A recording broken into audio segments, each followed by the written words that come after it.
I want to introduce my next guest now. This is Erika Andiola. Hello. Erika is an activist through and through. You founded the Arizona DRM Action Coalition. You also serve on the board of directors for the United We Dream Network. You're also a congressional staffer. For Kristen Sinema. And you are also undocumented. Mm-hmm. And so just watching that video, you know, it's heartbreaking. Mm-hmm. Having to look at what the types of stories that are being described there. How is it that you then are still find the courage to do what you do, to be an activist, despite the very uncertain nature of your own personal situation? Yeah. Well, first of all, welcome everyone to Arizona who's visiting. And I think some of the success that we have had as a movement, and there is the undocumented movement, I think it has been the ability to tell our own stories.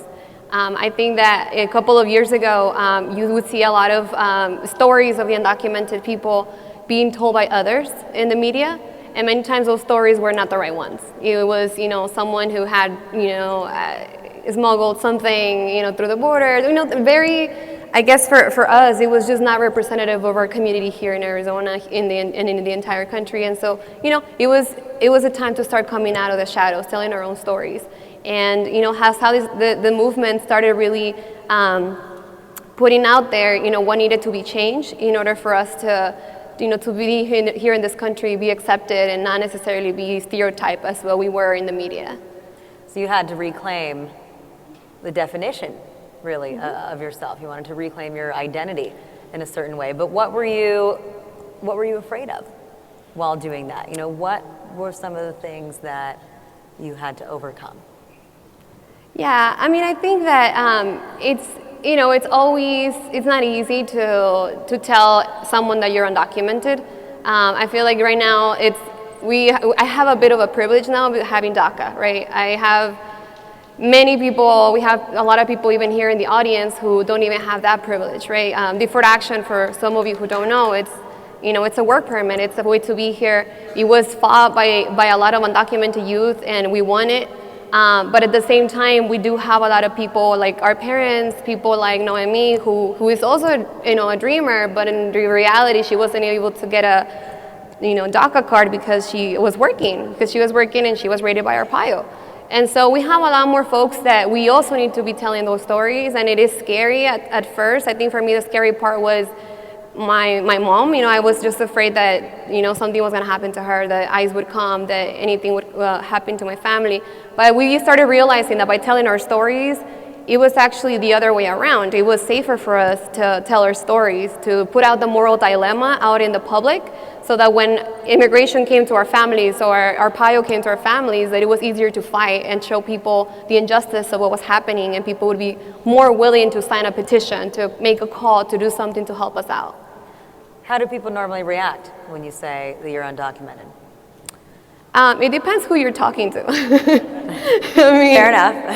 I think that majority of Americans, the majority of people don't know. They don't really understand the issue. A lot of folks, when you come out, whether it's at school, whether it's at work, it's like, well, I would never think, you don't have a label on your forehead that says undocumented, But there's been instances when we go to folks who here in Arizona, right? They have a bit of a different mentality, and they struggle to understand, right? They saw on Fox News that you were, oh my gosh, you're undocumented, but you are, you're a student. You're here. You're not locked up. How does that work? So it's puzzling for some folks, but I think that's the power of telling your own story. That you can really change minds, you can change hearts, and I think little by little, that's how you start making change. Instead of having someone speak for you, being able to speak for yourself. And that's what a lot of the undocumented community who has been able to be undocumented and unafraid have really accomplished. Not just with DACA, but now with DAPA, even though we don't have it yet. A lot of the parents who were courageous enough to come out, even though they have a lot to lose, I think they were the ones that fought it and that won. Well, if we do talk specific policy too, sure, this president has taken a lot of steps via executive action, something that has been challenged by the courts, something that, of course, Republican opponents of these actions certainly do not like. But he also has the nickname the Deporter-in-Chief and has deported more than 2 million people under his watch. So is it hard to trust politicians? Just ask them. It has, I think for us, I personally, I came into this movement very naive. I think I started hearing the rhetoric, within a lot of activists. It was like, Democrats are our friends, and Republicans are the enemy. And, I kind of grew up within the movement thinking that, but then I started just, when we started pushing for the DREAM Act, we started pushing for immigration reform, and I started realizing that our issue was it was being used by both parties. And I think for us, it was just, okay, do we keep following the political game, or do we fight for our people? And I think at that time, fighting for our people meant pushing the president. And it worked. It has been working, and we want to continue to do that. Like put, our eyes on the prize rather than trying to figure out which political party we're going to stick ourselves to. Now, unfortunately, if you look at someone like Donald Trump, who certainly has been making a lot of comments about immigration lately, while everyone is not on his level, thankfully, and not as extreme, I think that he does hit on something that resonates with some Americans, which is that they think that if you have done something that is unlawful, that technically is breaking the law, crossing the border without the proper documentation, they have a hard time then having sympathy. Mm-hmm. So feeling like that probably isn't going to change, right? That fear-based politics aren't going anywhere and someone is always going to be trying to take advantage of it.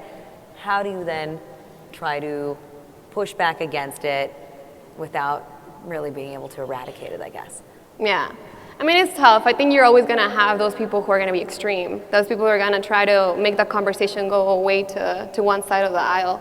I think for us it's really focusing on those who are saying that, that they care, that they're in the middle. Like, really, what do they have to say? I think for us it's going to be a waste of time in going to Donald Trump. And, if I tell him my story, I'm pretty sure he's going to come back and tell me I'm still this horrible person, right? But, I think, what do other people within his party have to say? Even, what Hillary, what does she have to say? How are they going to distance themselves from this person who makes absolutely no sense? And again, like I said, it's really us telling our own narrative to the American people so that they understand that what he's saying is not the reality, that this is the undocumented community, right? We're not rapists. If you look at the majority of people here in the United States who are undocumented or immigrant, there's tons of statistics that say that we commit less crime than anyone else in the entire country. So I don't think he's going to say that. I don't think he's ever going to say that, but we can, and we are. Facts are important, certainly.